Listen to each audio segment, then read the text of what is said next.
Hello guys, so today we will discuss about the heterotrophic nutrition, right? So what is heterotrophic nutrition?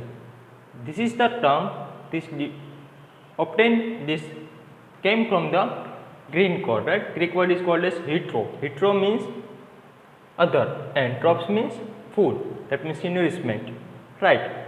So actually the mode of nutrition in which an organism cannot prepare their food by the photosynthesis process or own way, right? But they depend on the other organism, they depend on the other. So these types of the organisms are, and these types of nutritions are called as heterotrophic nutritions, right? So according to their, see, few plants have chlorophyll, so they can synthesize their way, but for the water and minerals they need on the other foods, that means they need other organisms, right? So according to the plants they are divided into the four types. Which four types?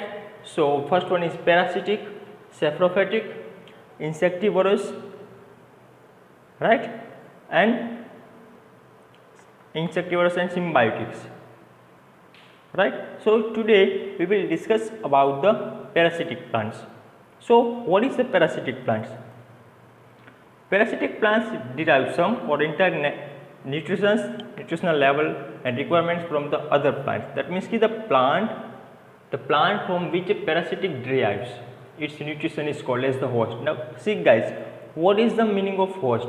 So here we can see that this is the main part, this is the main plant, right? So this is called as host, and around we can see there are so many parasites, right? This is called as parasitic plants and parasitic roots, right? So what happens here?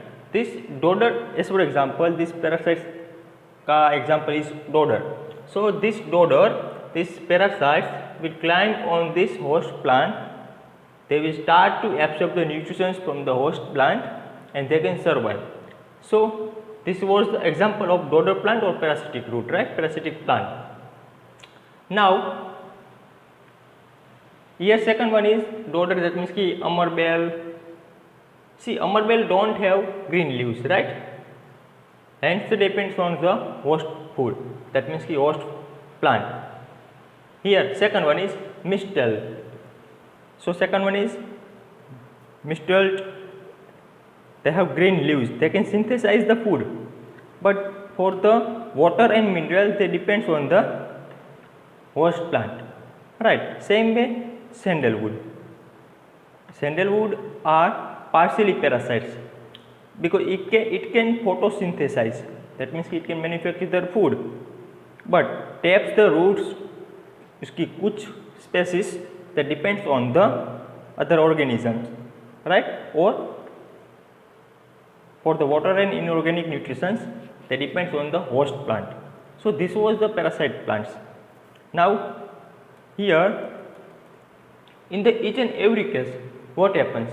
See, parasites plants, that means parasites always will be the benefits, they have benefits always, but in the case of the host plant they always are in the loss, they always will be the harmful, because they always parasites always used to absorb the nutrients from the host plant. That's why parasite से हमेशा harmful रहेगा, sorry beneficial रहेगा, but host plant हमेशा harmful रहेगा, right?